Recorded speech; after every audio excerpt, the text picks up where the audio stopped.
kuwakamata watuhumiwa mbalimbali na kuwafikisha kwenye ofisi za mashtaka na baadaye mahakama za kisheria ambazo ziko jijini Dar es Salaam.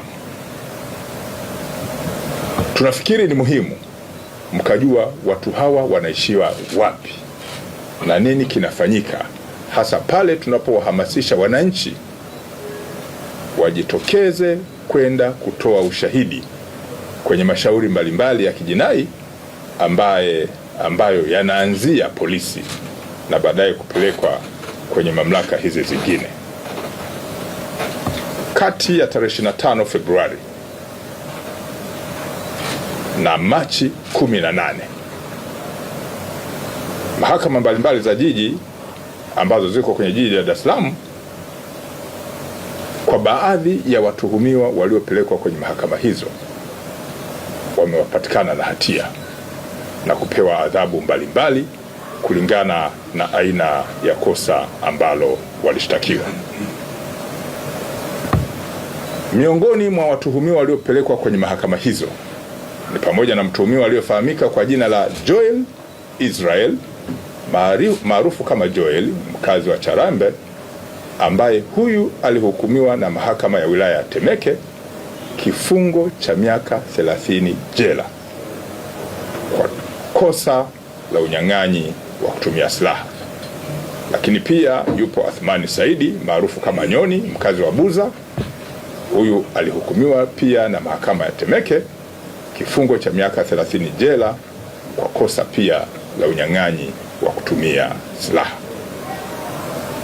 Mtuhumiwa mwingine alifahamika kwa jina la Majid Kasim, mkazi wa Mzizima Kigamboni. Huyu alihukumiwa na mahakama ya wilaya Kigamboni kifungo cha miaka 20 jela kwa kosa la shambulio la aibu. Shambulio la aibu. Kaja mtu akamshika mtu makalio au akafanya vitu vingine vya ovyo vya kumdhalilisha mtu binadamu. Hayo yanaitwa shambulio la aibu, na aina nyingine ya makosa namna hiyo amehukumiwa miaka 20 jela. Yupo pia mtu alifahamika kwa jina la Simon Leshwa, mkazi wa Mwanagati. Huyo amehukumiwa na mahakama ya Ilala kifungo cha miaka 30 jela kwa kosa la unyang'anyi wa kutumia silaha. Haya mambo ya kupora watu kwa kutumia kisu, unapora simu au unapora pesa au unapora mali au unavunja nyumba, unaingia unakata mapanga, hizo zote kwa tafsiri ya sheria ni silaha. Ushahidi ukitolewa na mashahidi wakatoa ushahidi, adhabu zake ni kama hizi ambazo nazieleza.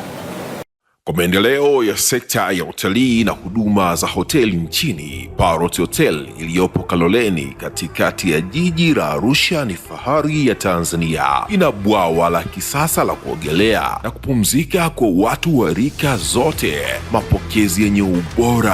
Hapa utapata kahawa safi na vinywaji baridi vya kila aina, lifti za kisasa za kupeleka kwenye floor 13 zenye vyumba zaidi ya 100, vyumba vya kulala vyenye mazingira salama na tulivu, vyenye joto la upendo na baridi ya starehe, kumbi za mikutano zenye vifaa vya kisasa, mazungumzo ya kitaifa na kimataifa, sehemu nadhifu ya chakula yenye kuleta hamu, vyakula vyenye viwango vya ubora wa afya. Baada ya uchovu wa kutwa nzima, kuna baa ya kipekee kwa jioni yako ya kukumbukwa. Karibu Parrot Hotel kuonja ladha mpya ya maisha.